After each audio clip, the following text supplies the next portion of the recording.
Contact 5 investigator Dan Krauth has uncovered a ring of dishonesty that reaches far beyond the dispatch center. Dan? Michael, two sheriffs are speaking out tonight about what we uncovered. The current sheriff and also the former sheriff of Martin County. It's a cheating scandal that should have reached top law enforcement officials in Tallahassee, but didn't.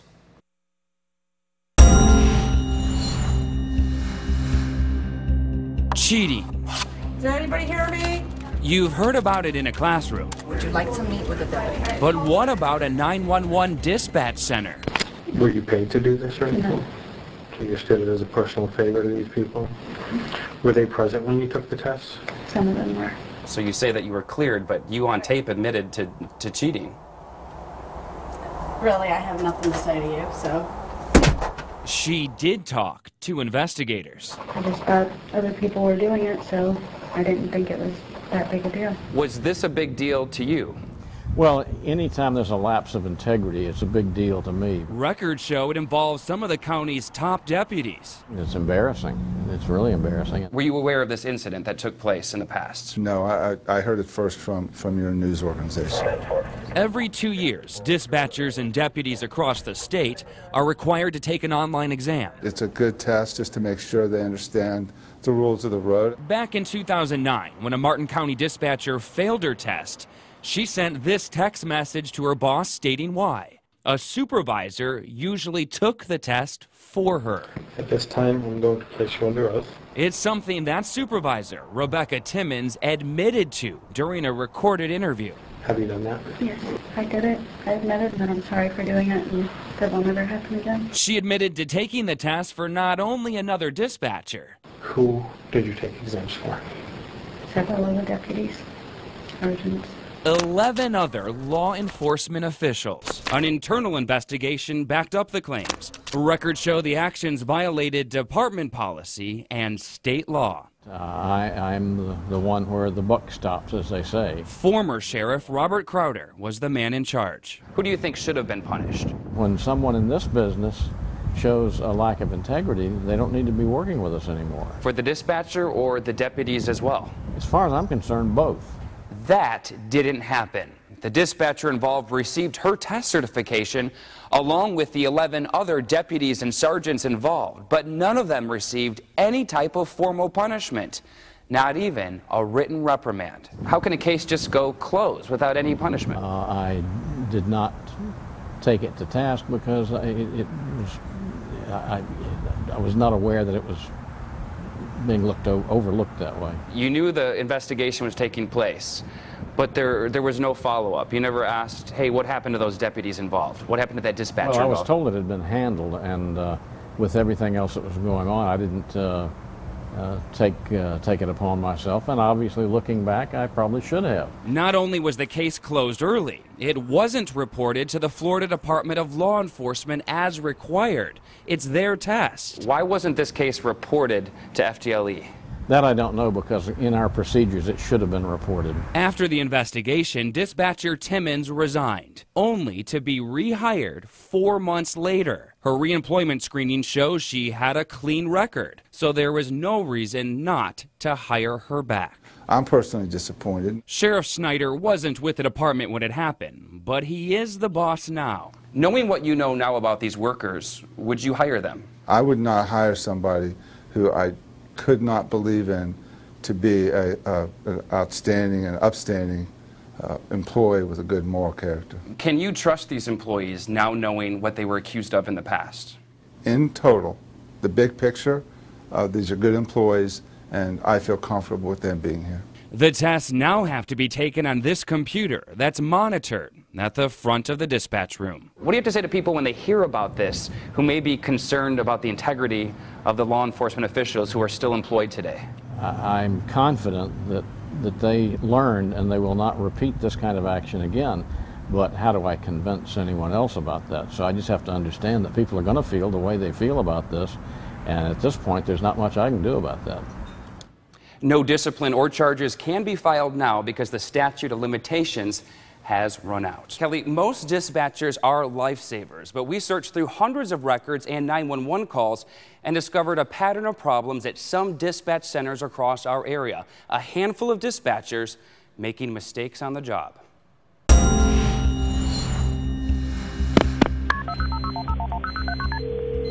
911, please fire our ambulance. There are lifelines. Is she choking on it? In life-threatening situations. And there's blood everywhere. There's blood everywhere. When every minute counts. It's a matter of a person's life that's, in our hands. While many 911 dispatchers are honored for their work. Employee of the Year for Communications, Michelle Bates. The Contact 5 investigators discovered more than 20 dispatchers from 3 agencies getting called out. Is this something that you'd want to see on the 6 o'clock news, what you were doing while at work? Absolutely not. For not doing it right. So if you don't know the street you're on, neither do I. But a police officer might. I don't need to explain my job to you, okay? Have a nice day, sir. Or not doing it at all. I can't find the dispatch anywhere, so nobody went. Oh, that's not good. We found dispatchers downloading porn on the job, clicking more than 5,000 times on dating sites. Even a Boca Raton dispatcher caught on camera last summer snoozing on the job. Take a look. On the right-hand corner of the screen, she's leaning back, getting some shut-eye. And she's not the only one. A dispatcher fell asleep during the middle of this call for help. What do you think?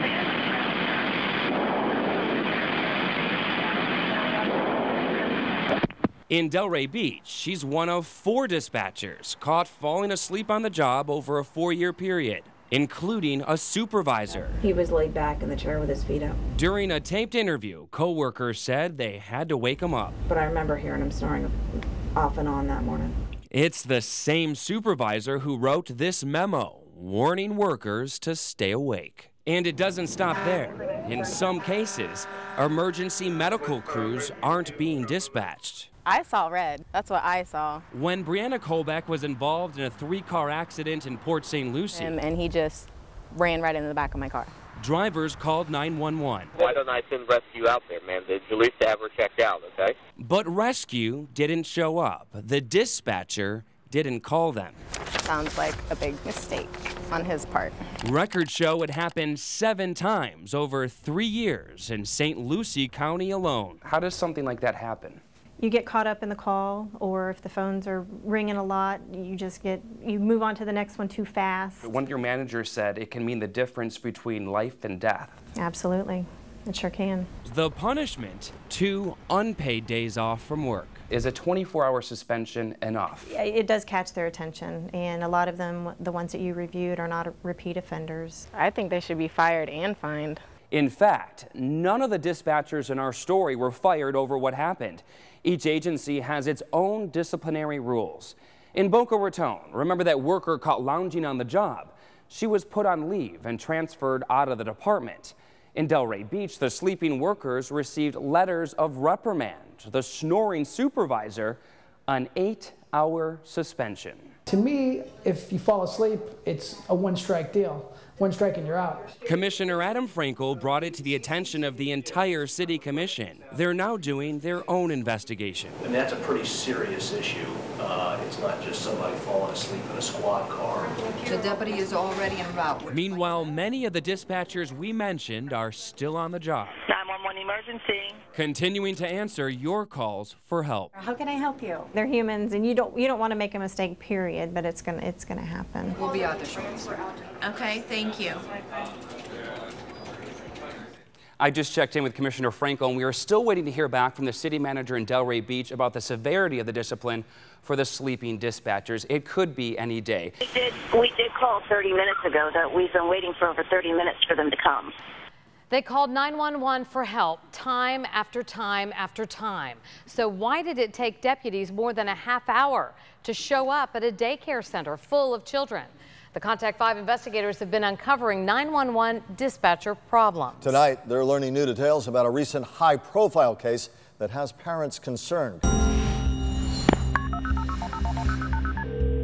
911 emergency. A man walked into this daycare. Because this guy's trying to get in every door. God told him he's here to take the children. We're going to get somebody right there, okay? But they didn't. I mean, that's enough to scare me.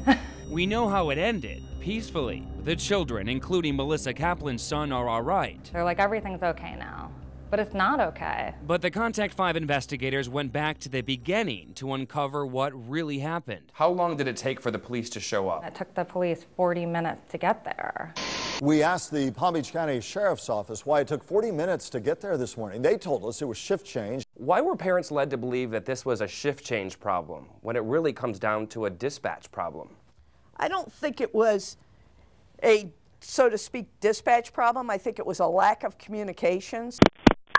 It took call 911, police or paramedics. after call 911 emergency. for deputies to show up. We did call 30 minutes ago that we've been waiting for over 30 minutes for them to come. I was just shaking. I was just so afraid that something bad had happened. We talked to 911 communications manager Robin Schmidt about the delayed response. Why wasn't it dispatched right away? You said it was being monitored. It was not, the subject was not armed. Well, you didn't think he was armed. He could have been armed. Well, he had a cup of coffee. We know that now. But No, at the time, he the could have been armed. He said At the God time sent we him knew there. it was a cup of coffee. Schmidt says it wasn't a dangerous situation. Yes, you saw that somebody sent me from God. God told him to come here.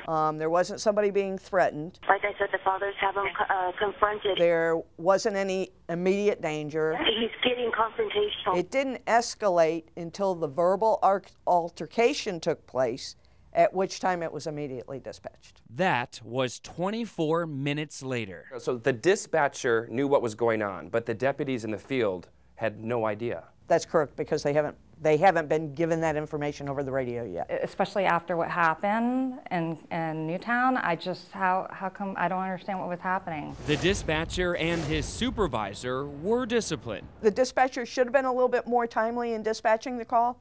They also have been reprimanded for that. What does that mean?